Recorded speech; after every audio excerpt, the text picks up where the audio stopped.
그들은 참지 않는 거죠.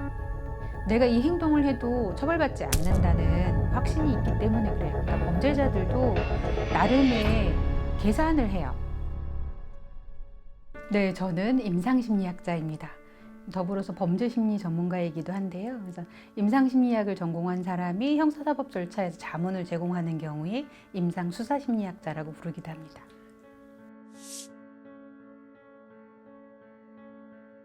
먼저 임상심리학자는 정신건강에 문제가 있거나 심리적인 적응 측면에서 어려움이 있는 분들을 평가하고 심리치료하고 연구하는 직군인데요. 그런 경험을 바탕으로 해서 범죄 사건에서 경찰이나 검찰, 법원의 자문 의뢰를 받아서 다양한 의견을 제시하는 그런 직군이라고 보시면 될 것 같습니다.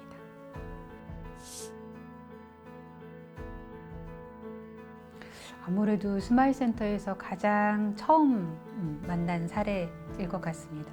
그 사례의 경우에는 돌이 되지 않은 아이가 사망한 사건이었고요. 불행히도 사망 당시에 부모님이 다 집을 비운 상태였습니다. 그래서 사망한 아기를 가장 먼저 발견한 게 그 아기의 형, 3살짜리 형이었습니다. 그래서 경찰이 저희에게 의뢰할 당시에 부모님은 유력한 살인의 용의자 신분이었고요. 그렇다 보니 저희가 부모님을 보호자로 활용할 수 있는 그런 상태가 아니었어요. 그래서 아이를 케어하는 것부터 시작해서 뭐 먹이고 입히고 재우는 거, 그리고 보호자의 동의나 이런 거 없이 미성년 아기를 저희들이 돌보는 것 자체가 불법적일 수 있기 때문에 그것과 관련된 뭐 제도나 법률 검토부터 시작해서 많은 일들을 해야 하는 사례였습니다.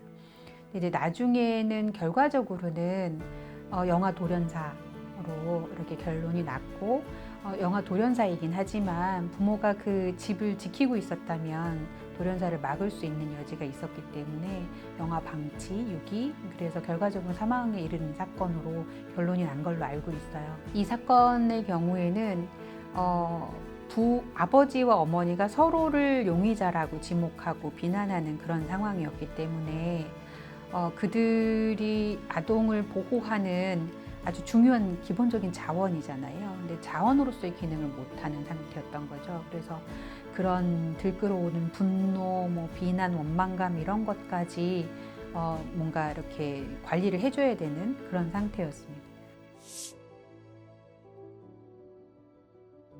네, 제가 알기로는 영아 방임으로 처벌을 받은 걸로 알고 있습니다.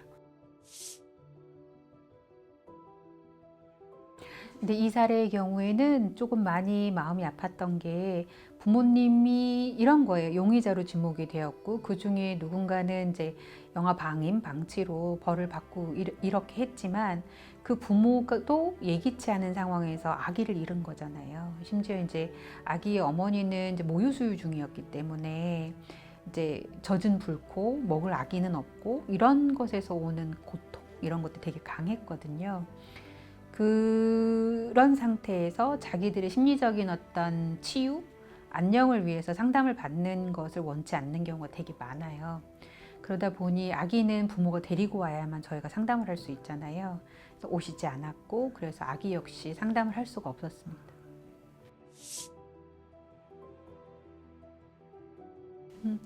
범죄자 중에는 기억나는 분들이 꽤 있는데 사실은 이런 자리에서 말씀드리기가 좀 조심스럽긴 하고요. 다만 굉장히 개인적으로 안타까웠던 사건이었는데 외부의 침입 흔적이 전혀 없이 아버지랑 아들만 있는 상태에서 아버지가 사망한 채로 발견이 되었던 사건이었어요. 근데 이 사건에서 외부 침입 흔적이 없으니까 당연히 아들이 유력한 용의자가 되었고요. 근데 이 아들이 경찰에서 초기에 조사를 받고 이후에 이제 반복해서 조사받는 과정에서 중요한 것이 이제 간과되었어요. 어떤 거였냐면 이분이 청각장애가 있으셨거든요. 근데 청각장애가 있으셨지만 입모양이나 이런 걸 보면서 상대방의 말을 이해하는 능력이 100%는 아니지만 한 70% 뭐 충분히 심리적으로 안정되었을 때 80%까지도 소통이 되셨거든요. 근데 이분이 자신이 이렇게 입모양을 보고 그리고 본인도 말을 할 수 있으세요. 그러니까 듣지 못하지만 성대를 어떻게 움직여서 소리를 내는지 이제 배우셨기 때문에 그러다 보니 수화나 이런 것보다 어떤 면에서는 구어를 사용하는 게 훨씬 의사소통이 잘 될 만한 분이었는데 조사 과정에서 본인이 구어가 가능하다라는 얘기를 안 하셨어요. 그리고 어떤 분은 이분이 구호가 가능하다는 걸 아셨지만 이분의 구호를 활용해서 이분이 자기 경험을 이야기할 기회를 주지 않으신 거죠. 그러다 보니 수화 통역사를 통해서 모든 대화가 이루어졌는데 수화 통역이 이분의 얘기를 온전히 그대로 전달하지를 못하는 거예요. 그러니까 수화에도 사투리가 있는 거 아시나요? 수화에도 사투리가 있어요. 그래서 이걸 사용하시는 분들마다 뉘앙스나 이런 것들이 좀 다른 거예요. 그러니까 이분의 그 수화와 수화 통역사가 사용하는 수화가 조금 일치하지 않는 경우도 있었고, 이분이 수화로 얘기하는, 수화가 아니라 요즘 정확하게는 수어라고 얘기해야겠죠. 수어로 얘기하는 것들을 통역사가 있는 그대로 이제 통역을 하는 것이 아니라 자신의 생각과 감정을 덧대어서, 그러니까 재해석하는 거죠. 근데 이런 아주 미묘한 하나의 정보조차도 덧대어지거나 재해석되면 완전히 다른 상황이 될 수 있어요. 형사사건에서는. 그래서 그런 것들이 쌓이다 보니 이분이 애초에 하려고 했던 여러 가지 이야기들이 조금 변형되고 잘못 전달되어서 나중에는 이분이 처음에 범행을 이제 시인했다가 번복했다가 시인했다 이러기를 반복하셨는데 어느 진술이 진실인지 알기 어려워지는 상황에 놓이게 되었던 사례였어요. 사실은 범인이 맞는지 아닌지에 대해서는 어떤 면에서는 아무도 모르는 상황이 될 수도 있죠. 물론 그분의 경우는 유죄 판결을 받아서 복역 중인 걸로 알고 있어요. 근데 아직도 여전히 저는 전문가로서 의문의 여지가 조금 남아있는 사건인 거죠. 그건 그냥 저의 제가 아직도 결론을 내리지 않은 하나의 가설 남아있기는 해요. 뭐 최종적인 판결은 객관적인 정보나 이런 걸 충분히 고려해서 내려지니까 그거에 대해서 제가 의문을 제기하는 건 아니고요. 다만 초기 수사부터 이분의 장애 특성이라든지 언어적인 표현 특성들이 충분히 고려가 되어야 되는데, 이건 피해자도 마찬가지예요. 피해자든 피의자든 그런 것들을 고려해야 하는데 고려되지 못했고, 그래서 정확하게 이분의 주장 중에 무죄의 주장과 유죄의 자백 주장과 어느 쪽이 옳은지 적어도 그분의 말만을 통해서 판단하기는 쉽지 않은 사건이었습니다.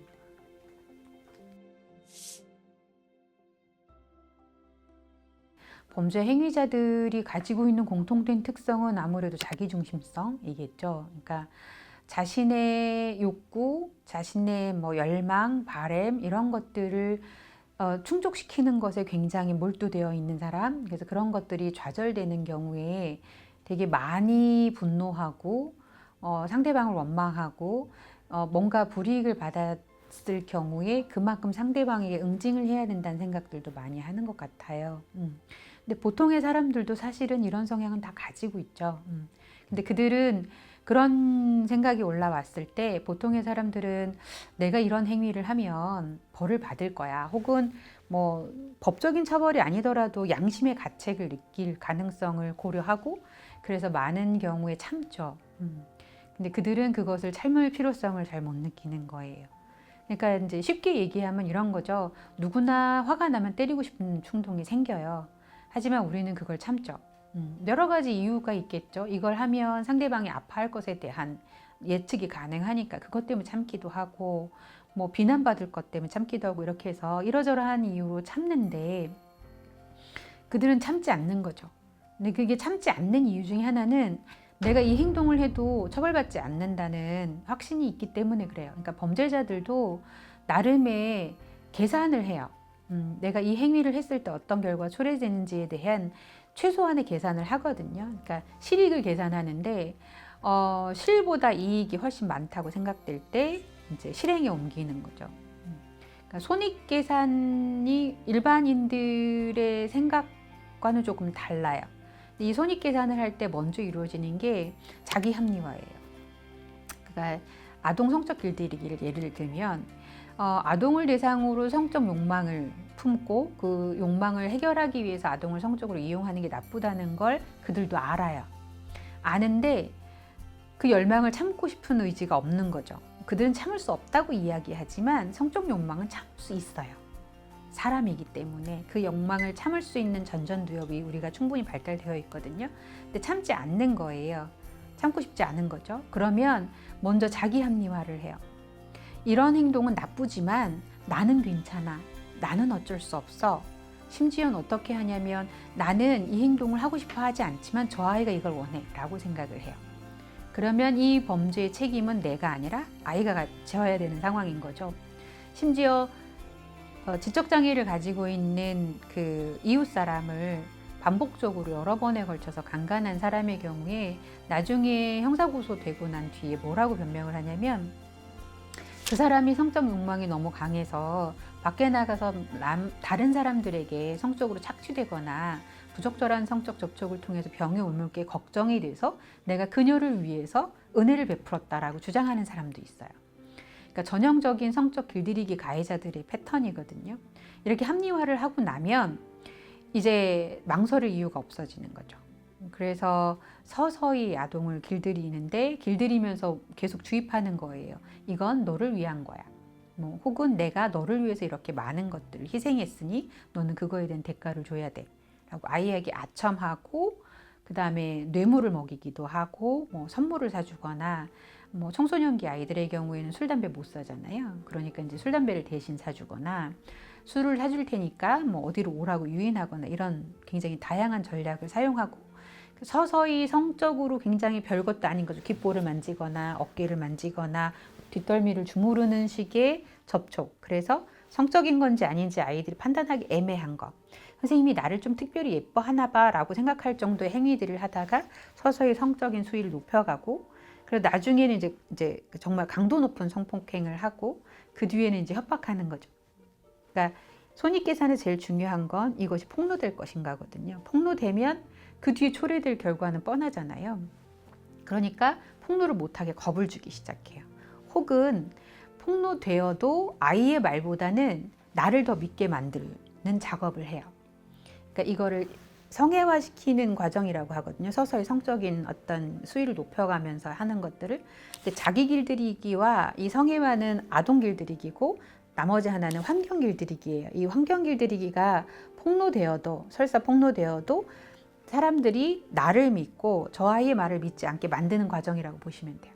그래서 이 주변 아이를 둘러싸고 있는 주변 환경에 굉장히 자기가 좋은 사람, 선량한 사람, 아이에게 그런 행동을 절대 할 리가 없는 사람으로 비추어지게 행동을 해요. 그럼 어느 날 아이가 이게 뭔가 이상한 것 같아라고 폭로를 해도 사람들은 그런 거죠. 저 사람이 그럴 리가 없어라고 믿게 되는 거죠.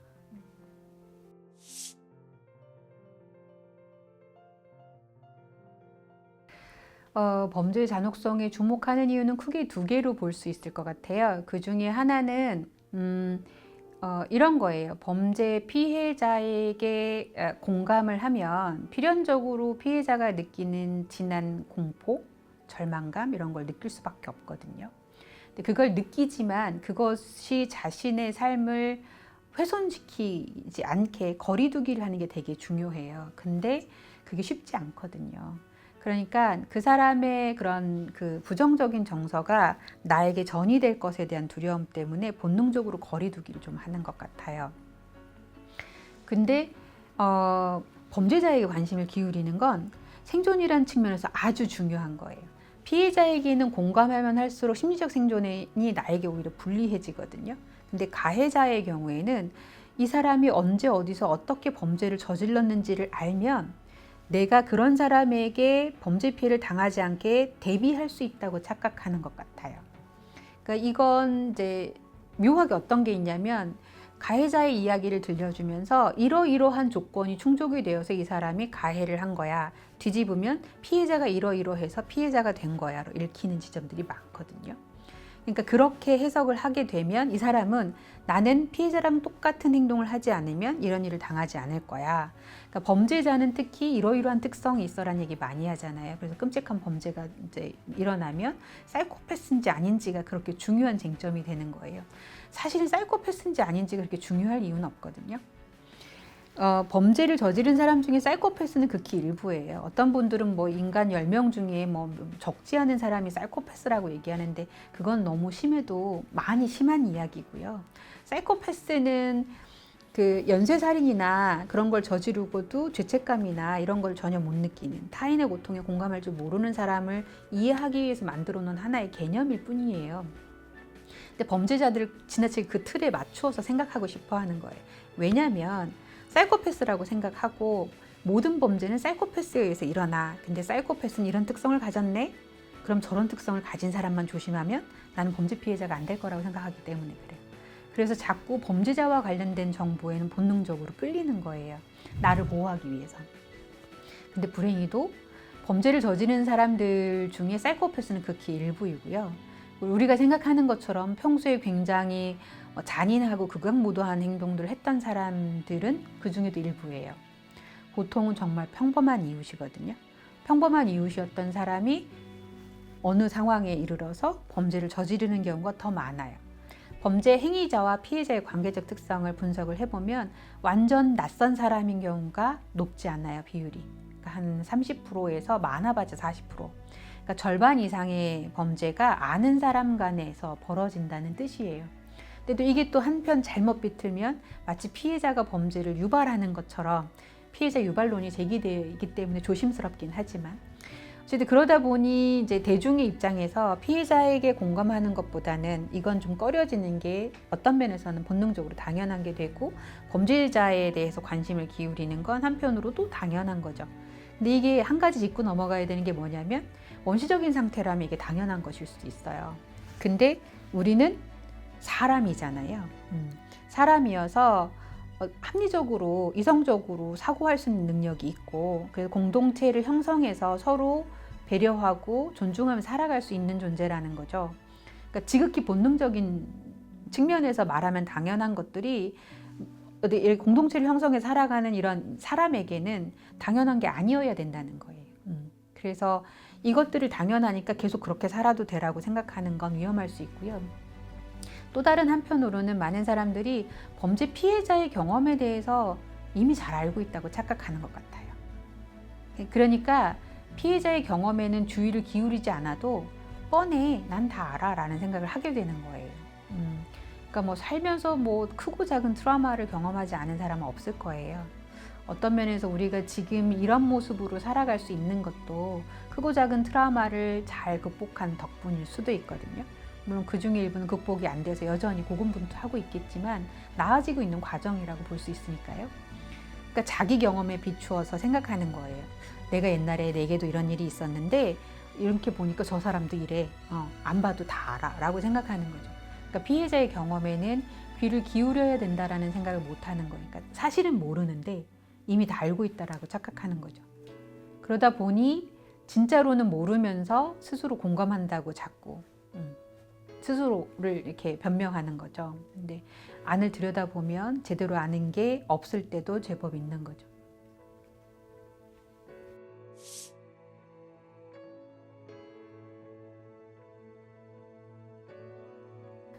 범죄의 유형에 따라서 피해 후유증 양상이 다를까? 조금 다르긴 해요. 근데 또 그게 개인차보다 크지는 않기도 해요. 그러니까 범죄의 유형 더하기 가해자 피해자의 관계 더하기 피해자가 가지고 있는 고유의 어떤 특성 거기에 더해서 2차 가해 여부.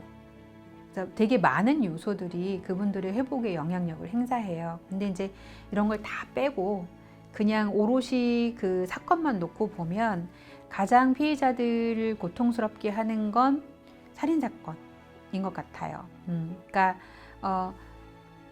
많은 사람들이 이제 트라우마를 얘기하면 트라우마 후의 스트레스 반응, 즉 PTSD를 얘기를 많이 하시는데 PTSD 증상만 놓고 보면 강간 피해자들이 가장 증상이 심해요. 근데 범죄 피해자들이 경험하는 게 PTSD만은 아니거든요. 그러니까 PTSD에 주목하는 이유는 PTSD가 뇌가 손상된 결과이기 때문에 그래서 상해로 인정이 돼요. 그래서 예를 들면 강간만 발생했으면 강간죄가 성립이 되지만 강간의 PTSD 진단을 받으면 강간치상죄가 더 높게 처벌되거든요. 그렇긴 하지만 피해자들에게 나타나는 여러 가지 후유증이 PTSD 말고 더 많은 것들이 되게 많아요. 근데 그런 면에서 심각도를 저희들이 측정을 해보면 살인사건 유가족이 가장 증상이 심각하다고 볼 수 있어요. 근데 그 중에서도 살인사건 유가족 중에서도 피해자와의 관계에 따라 조금 양상은 다르고요. 아무래도 자녀가 사망한 사건에서 훨씬 후유증이 심하고요. 그거랑 별개로 시신을 발견을 못했거나 아니면 시신이 굉장히 심하게 훼손되는 경우에 후유증이 훨씬 심해요.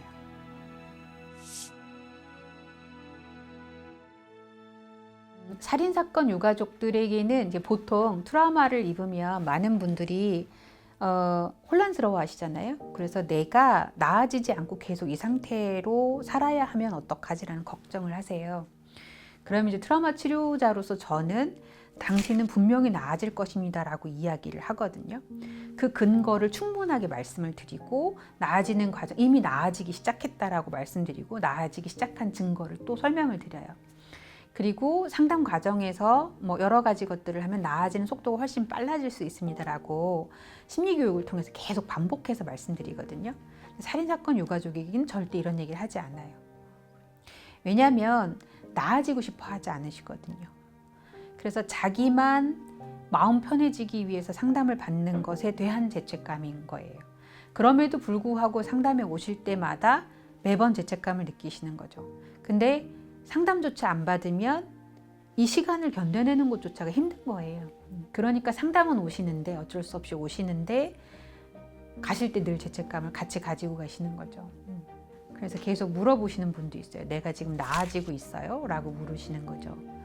그러면 되게 조심스럽게 대답을 해드려야 돼요. 나아지는 것이 왜 궁금하세요? 라고 이제 되돌려 드려야죠. 그러면 그거에 대한 죄책감을 이야기하시고 아유 그런 죄책감 가지지 마세요 하는 게 아니라 충분히 죄책감 느낄 수 있다라는 것에 대해서 공감해 주는 것. 제가 해드릴 수 있는 건 딱 거기까지예요. 근데 이제 많은 사람들이 선을 넘죠. 네 잘못이 아니야. 산 사람은 살아야지. 뭐 심지어는 이제 몇 년, 뭐 1년, 2년 지났으니까 이제 너의 삶을 살아봐라고 이제 재촉을 많이 해요. 그러니까 그게 그 얘기를 해주는 이웃들의 입장에서는 어떤 면에서는 선량한 의지, 선량한 의도였을 거예요. 근데 듣는 분은 절대 그렇지 않은 거예요. 나아지는 걸 원치도 않을 뿐더러 심지어 조금씩 나아지긴 하세요, 사실은. 근데 이 나아지는 거에 대한 죄책감이 더 크신 분들에게 주변에서 이런 얘기를 하면 딱 이런 거죠. 저 사람들은 겪어보지 않아서 몰라. 라고 생각하고 더 상처를 받으시거나 어떤 분은 그래 나아진 척을 정말로 하세요. 주변 사람들이 내가 나아지기를 원하고 있기 때문에 그 기대에 부응하기 위해서 나아진 양 하시는 거예요. 실제로 나아지지 않았는데. 그래서 힘들다는 얘기를 안 하시는 거죠. 그래서 힘들 땐 힘들다고 얘기해도 돼요 라는 말씀을 저희들이 자주 드리기도 해요.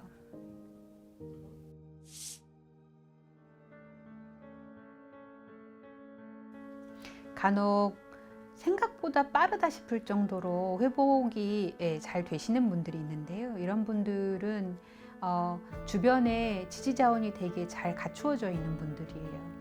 그래서 주변에서 사건 이후에 피해자 보호를 위해서 얼마나 애쓰느냐에 따라서 그분들의 회복 속도가 현저히 달라지는 거죠.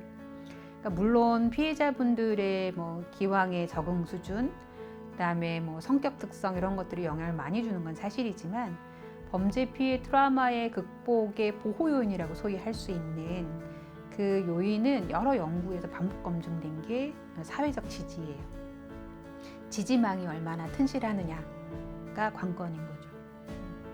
그러니까 이제 종종은 피해자의 기본적인 특성 때문에 이런 그 후유증의 경과가 달라진다고 생각하시기도 하시는데 개인 특성에 영향을 주는 건 맞아요. 그건 팩트지만 그보다 더 막대하게 영향력을 행사하는 게 주변의 지지예요. 비교적 잘 적응했던 분이 한 번의 범죄 피해를 당했을 때 그리고 주변의 지지 자원이 튼실할 때 회복이 훨씬 빠를 수 있어요.